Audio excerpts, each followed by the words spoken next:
கணவன் மனைவி ஒன்று சேர, கணவன் மனைவிக்குள் ஏற்பட்டுள்ள பிரச்சனைகள் தீர, அந்யோன்ய தம்பதிகளாக வாழ,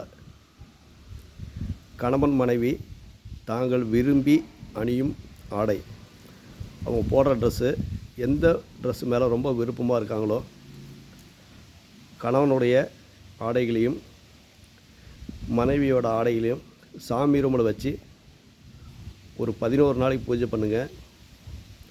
12வது நாள் அந்த துணியை யாராவது ஒருத்தருக்கு தானமாக கொடுத்துடணும். நம்ம தானமாக கொடுக்குறோம் அப்படிங்கிறதுக்கோசரம் நீங்கள் பழைய ரொம்ப அன்கண்டிஷனில் இருக்கிற துணியில் தயவுசெய்து வைக்காதீங்க. உங்கள் மனசுக்கு ரொம்ப பிடிச்சி நீங்கள் விரும்பி அணியக்கூடிய ஆடைகளை வச்சு பூஜை பண்ணி தானமாக கொடுத்தீங்கன்னா கணவன் மனைவிக்குள் ஒற்றுமை ஏற்படும், சண்டை சச்சரவுகள் தீரும், பிரிந்தவர்கள் ஒன்று சேருவார்கள்.